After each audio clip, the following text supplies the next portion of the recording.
Hey guys, Asian here again with another dungeon guide video. This time we're going to be going over Wayrest Sewers 2. As usual, we'll be skipping over all the trash mob fights, and once I explain the boss mechanics, we will go ahead and skip the rest of the boss fight, so you will not have to sit through the entirety of the fight. We will be skipping ahead now to the first boss. Joining me today is going to be Mac and Reaper as DPS, and we pugged our healer, and I'll, of course, will be tanking. This dungeon has a lot of undead, so if you have the Fighters Guild Undaunted, Fighters Guild pass that gives ultimate, it's going to be a big help here to regain your ultimate. This is the first boss here. In order to engage, you need to interact with the two altars on either side of her. One of her most dangerous moves is that she will create very long-lasting, large AoE circle effects. And that's her special mechanic. She will randomly chain one player, and when that happens, you will need to activate the two altars on either side. The boss herself is going to be untouchable while she has that person chained, and if you do not touch the altars in time, then that person who is chained will die. I do not believe there is any sort of pattern to where she puts down her AoE circles. They're seemingly fairly random. They do last a very long time. As you can see, the first circles she's put down still haven't disappeared, and they're particularly troublesome when they start blocking the path to the altars. If they do happen to block the path to the altars, the healer's going to have to heal through the damage. Other than that, not a particularly difficult fight to deal with. Going to go ahead and skip over the rest of the boss fight. In this next room, you can either go ahead forward and hit the required boss, or you can go back and hit the optional boss. It's up to you. There are a bunch of ads at the bottom of the staircase. If you have a Dragon Knight or a ranged user, it would be advisable to pull those away, kill them before you engage the main boss, who is on top of the staircase there. He has very basic mechanics here. He will fear everybody and create fire where everybody was standing. You can use break free to break out of the fear and get yourself out of the fire. Try to situate yourself in a place where you won't run back into the fire. You will run directly away from the boss when he does his fear mechanic. Then he has a AoE circle around him. He won't follow you around, so you can just back up out of that. Overall, not too difficult. If you are a vampire, though, this fight might be a little bit more difficult for you due to the increased fire damage. If you want to fight the optional boss, instead of going up the stairs, go back the way backwards down a corridor, and you'll fight off against this giant bone colossus. Fights pretty much like a bone colossus. He has one special mechanic, and that's whatever his small ads do.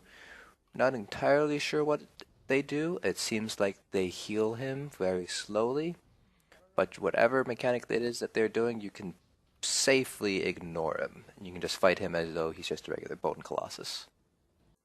This boss is not required for the quest. He's a completely optional boss. You only need to kill him if you're going for the achievements.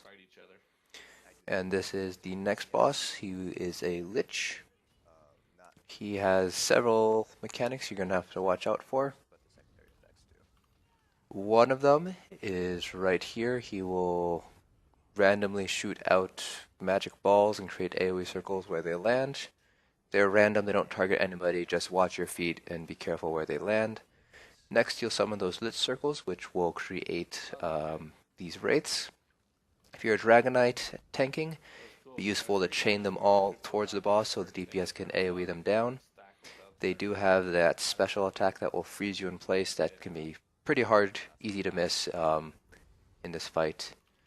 And that's his other attack, where he will basically do a very damaging damage over time effect on everybody. No way to block that, no way to interrupt that. The healer just has to heal through the damage. So that's basically control the Wraith ads, make sure they don't start to stack up, tank, try to drag them towards the boss if you have chains. And when he does his beam attack, healer just heals straight through that damage. And continuing onward, you have another ghost boss here. Comes with a bunch of ads, you can AoE them down. They're not particularly dangerous. Boss himself doesn't have a lot of mechanics, fights pretty much as a normal ghost. He does have a fear attack that he launches almost immediately. Like that, unlike the ghost where he has to charge it up.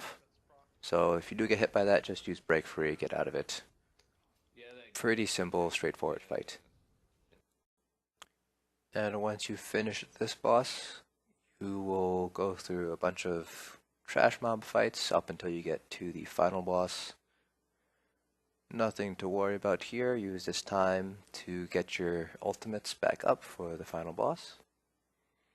This boss, if you're doing it on Vet hard mode, doesn't have a scroll. You can just engage directly.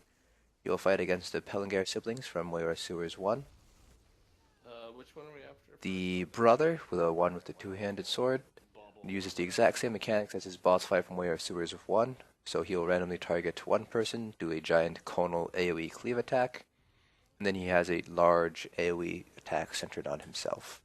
The sister uses a bow, doesn't do anything special. The brothers, or the siblings, at some point will create a shield over one of them. It's usually the one that you're DPSing. Forgot about that. Here is the hard mode challenge, which is basically to drag all the zombies in the room towards you during the fight. The best time to do it is when she teleports you back over here and has you fight the hallucinations. Too much. Just use AoE attacks, burn them down. If anybody gets down, this is the right time to get them up while the tank tanks one of the hallucinations. Unlike in Wayrest Sewers 1, where you have to fight them at 75, 50, and 25%, this one appears to be random. There's no sort of health cut-off, so to speak, for them to appear. She just teleports you to the middle randomly. The number of hallucinations that appear do seem to be affected by what time it is, which time that they are, that she's teleported you. So when they create this shield, it reduces their damage significantly. I think it's by 70%. So when she does put up the shield, just target the other sibling. Sometimes both siblings will have shields, in which case, just pick one and burn them down. So yeah, overall pretty simple fight, not very difficult. Even the hard mode challenge isn't that hard. The only semi-tricky part is just if both siblings have shields, it can be a little bit troublesome, but at some point she will teleport you back into the middle and have you fight the hallucinations. There is a bug where sometimes these siblings will attack you while the hallucinations are still up. If that happens, just be aware of the siblings and just try to burn down the hallucinations with the AoEs as quickly as you can. When you're finished with the fight, there are actually a few places where chests can spawn. The first one is the boat to my left, and then there is a chest in the corner over to the right, and then occasionally you will find a chest up on that hilltop. That's it for this video. Hope this guide helps. Thanks for watching. See you guys in the next dungeon.